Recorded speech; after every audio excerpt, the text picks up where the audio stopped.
कहना चाहता हूं, इस पैगाम को इतना ज्यादा शेयर करिए कि उस बदबख्त, उस जाहिल तक इस पैगाम को आप लोग पहुंचाने में मेरी मदद करिए, ताकि ये पैगाम उस तक जरूर पहुंचे।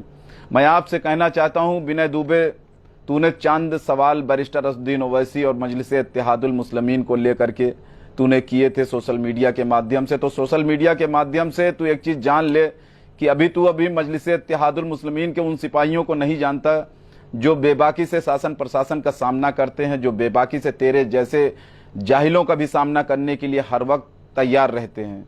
मैं तेरे सारे सवाल का जवाब देता हूं। तूने कहा था ना कि अगर सही सही सवाल का जवाब दे दूंगा तो उसके बाद तू लाइव नहीं आएगा मजलिस इत्तेहादुल मुस्लिमीन या किसी बैरिस्टर असदुद्दीन ओवैसी के खिलाफ। तो सुन, तेरे पहले सवाल का मैं अब जवाब देता हूं। आप सभी से मोतबाना गुजारिश है कि अल्लाह के वास्ते इस पैगाम को ज्यादा से ज्यादा आप लोग शेयर कर दें, ताकि ये पैगाम उस बदबख्त, उस जाहिल तक जरूर पहुंच जाए।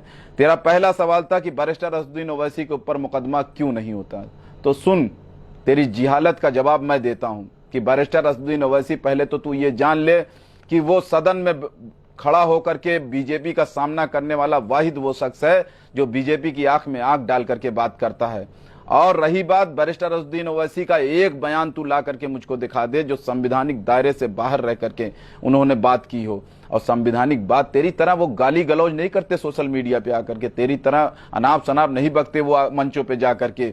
वो बात जो करते हैं वो हक हुकूक की बात करते हैं, वो बात जो करते हैं मुस्लिम एम्पावरमेंट की बात करते हैं, वो बात जो करते हैं मुसलमानों के साथ जो खिलवाड़ हुआ उसकी बात करते हैं। और तू कहता उनके ऊपर मुकदमा क्यों नहीं दर्ज हुआ, उनके ऊपर क्यों नहीं ऐसी बात हुई। पहली चीज तो जान ले कि तू एक घटिया, निहायत घटिया टाइप का इंसान है। अगर तुझको इल्म होता, तुझको तेरे अंदर जहानत होती तो तू ऐसे सवाल कतई ना उठाता। तू पहले इस बात को समझ जाता कि वो एक बैरिस्टर हैं जिनके पास इल्म का एक भंडार होता है, इल्म की एक बहुत बड़ी अलामत उनके अंदर पहले से अल्लाह ने मौजूद कर रखी। तो मैं तुझसे यही बताना चाहता हूं कि तेरे पहले सवाल का जवाब तू एक स्पीच ला करके बैरिस्टर असदुद्दीन ओवैसी की दिखा दे मुझको, जो संवैधानिक दायरे से रहते बाहर जाकर के उन्होंने की है। हाँ, उन्होंने मुसलमानों के ऊपर हो रहे जुल्मों की बात मंचों से, डिबेट में तमाम तरीके से उठाई है। उन्होंने दलितों के ऊपर हो रहे अत्याचारों की बात तमाम तरीके से उठाई है।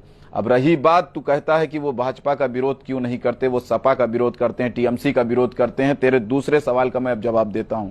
तूने दूसरा सवाल किया था कि आखिर वो जब किसी स्टेट में चुनाव लड़ने जाते हैं तो वहां के जो क्षेत्रीय दल होते हैं उनका विरोध करते हैं, भाजपा का क्यों नहीं विरोध करते। तो अब तेरे दूसरे जाहिल इंसान, तेरे दूसरे सवाल का जवाब मैं देता हूं। सुन, जब एक इंसान बनिए की दुकान से सामान खरीदता है और सामान गलत निकलता है तो शिकायत किससे करने जाएगा, दूध वाले से करने जाएगा या गोश्त वाले से करने जाएगा। तो तेरे जाहिल पने का दूसरा जवाब मैं देता हूं कि जब मुसलमानों को ठगा है टीएमसी ने, जेडीयू ने, आरजेडी ने और कांग्रेस ने और सपा ने और बसपा ने, तो जाहिर सी बात है जब उंगली उठेगी तो इनके ऊपर उठेगी, क्योंकि मुसलमानों का हक हुकूक दबाया है इन सारी पार्टियों ने, मुसलमानों का एम्पावरमेंट खत्म किया है इन सेकुलर पार्टियों में। तो सबसे पहले अगर कोई आवाज उठेगी बैरिस्टर असदुद्दीन ओवैसी या मजलिस इत्तेहादुल मुस्लिमीन की, तो तनकीद इनके ऊपर की जाएगी, ना कि बीजेपी के लिए हमारा शेर ऐवाने पार्लियामेंट में बैठ करके मुकाबला करता है, उनकी आंख में आंख डाल करके बात करता है। और तू जाहिल इंसान कहता कि वो बीजेपी का विरोध क्यों नहीं करते। तुझको मालूम है सीएनआरसी की बिल उस सदन के अंदर सबसे पहले किसने विरोध किया। तुझको मालूम है बीजेपी के तमाम बिल का विरोध करने में सबसे आगे कौन खड़ा होता है। तुझको मालूम है बीजेपी के लिए तमाम दलों से गठबंधन करके रोकने के लिए कौन बात करता है। तेरी जिहालत का नमूना दूसरा जवाब मैंने इसीलिए दिया कि जब कोई भी सामान तू अगर बनिए के दुकान से खरीदेगा और सामान गलत होगा तो तू शिकायत किससे करने जाएगा, तू बात किससे करेगा, तू किसके ऊपर इल्जाम लगाएगा, दूध वाले पे इल्जाम लगाएगा। तो ये तेरे दूसरे जाहिल पने का जवाब मैं तुझको इस तरीके से देता हूं कि मुसलमानों को ठगा है समाजवादी, सपा, बसपा, कांग्रेस, आरजेडी, जेडीयू और टीएमसी ने। तो जाहिर सी बात है जब मजलिस इत्तेहादुल मुस्लिमीन चुनाव में पार्टिसिपेट करेगी तो सवाल इन्हीं के ऊपर दागे जाएंगे, इन्हीं से पूछा जाएगा कि बताओ तुमने मुसलमानों के साथ क्या किया। समाजवादी के लोग बताओ मुसलमानों के साथ तुमने क्या किया। और तुम जिहालत पने का अपना जो नमूना पेश कर रहा है ना, अभी तुझको ऐसा ऐसा मैं जवाब दूंगा कि तू आज से लाइव आना ही बंद कर देगा विनय दुबे। इस चीज को याद रखना। तू अभी जानता नहीं कि मजलिस इत्तेहादुल मुस्लिमीन एक वो जमात है ना जो हर जालिम का मुकाबला करने के लिए तैयार है। और तेरे जैसे चंदा चोर जो चंदे के भरोसे मुसलमानों के लिए दो अल्फाज बोल करके मुसलमानों की सिंपैथी हासिल करना चाहते हो।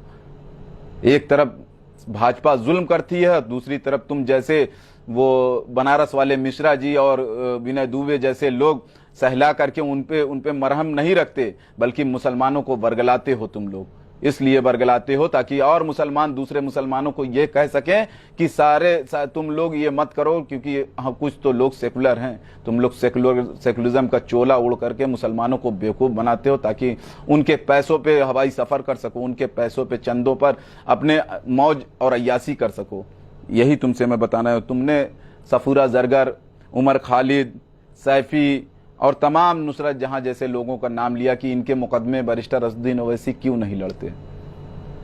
वो सियासत में एम्पावरमेंट की बात करते हैं जाहिल इंसान। वो जानते हैं कि सियासी एम्पावरमेंट जब आएगा मुसलमानों के अंदर तो ना उमर खालिद जेल जाएंगे, ना सफूरा जरगर जेल जाएंगी, ना सैफी जेल जाएंगे और ना नुसरत जहां जेल जाएगी। समझ रहा है जाहिल इंसान? पहले इस चीज को समझने की कोशिश कर कि जब मुस्लिम एम्पावरमेंट की बात आती है तो तुम लोगों को मिर्चा लगता है।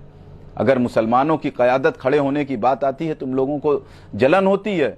आज तू MIM का विरोध कर रहा है, कल उसी MIM के लिए तू टिकट मांगने के लिए प्रदेश ऑफिस पे चक्कर लगा रहा था। वो मिश्रा जी जो प्रदेश ऑफिस पे चक्कर, तुम्हारी क्या डील हुई बनारस में मुझको नहीं मालूम है। तुम किस होटल में बैठ करके डील की हो बीजेपी से क्या मुझको नहीं मालूम है। मेरे पास सारी चीजें अवेलेबल हैं विनय दुबे।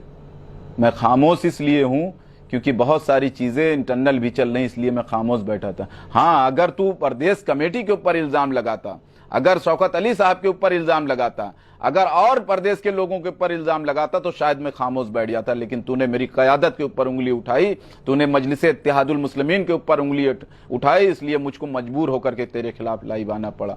और मैं फिर कह रहा हूं जाहिल इंसान, इस चीज को याद रखना, जितने जवाब तुझको दे रहा हूं सब नपे तुले दे रहा हूं। अगर तेरी हैसियत होगी तो आना 1 to 1 बैठ करके डिबेट कर लेना। तेरी जिहालत का जवाब, मुंह तोड़ जवाब इंशाअल्लाह ताला इरफान पठान जरूर देगा। इस चीज को याद रखना। तेरा और जवाब देता हूं मैं। तू बोलता है कि 106 शाहीन बाग में तू जनसभाएं किए। जाहिर सी बात है तू ही नहीं किया, बहुत सारे लोगों ने किए। तुझको तो मुसलमानों की सिंपैथी चाहिए ना, तुम जैसों को मुसलमानों को बेवकूफ बनाना है ना, इसलिए तू 106 नहीं 1006 करेगा, क्योंकि तेरा वजूद ही मुसलमानों की सिंपैथी से है, तेरी पहचान ही मुसलमानों की सहानुभूति से है। तुझको, तेरे कमेंट को मैं देखता हूं ना, जो तू लाइव आता है और जो तू यूट्यूब पे डालता है ना, उसमें मुसलमान तुझको भाई भाई कहते हैं। जानता है क्यों? क्योंकि मुसलमान एक भोली कौम है, जिसको जो भी सहला देता है ना वो उसको अपना समझ लेती है। जो मोदी के विरोध में एक दिन बोल देता है ना, मुसलमान उसको अपना समझने लगते हैं।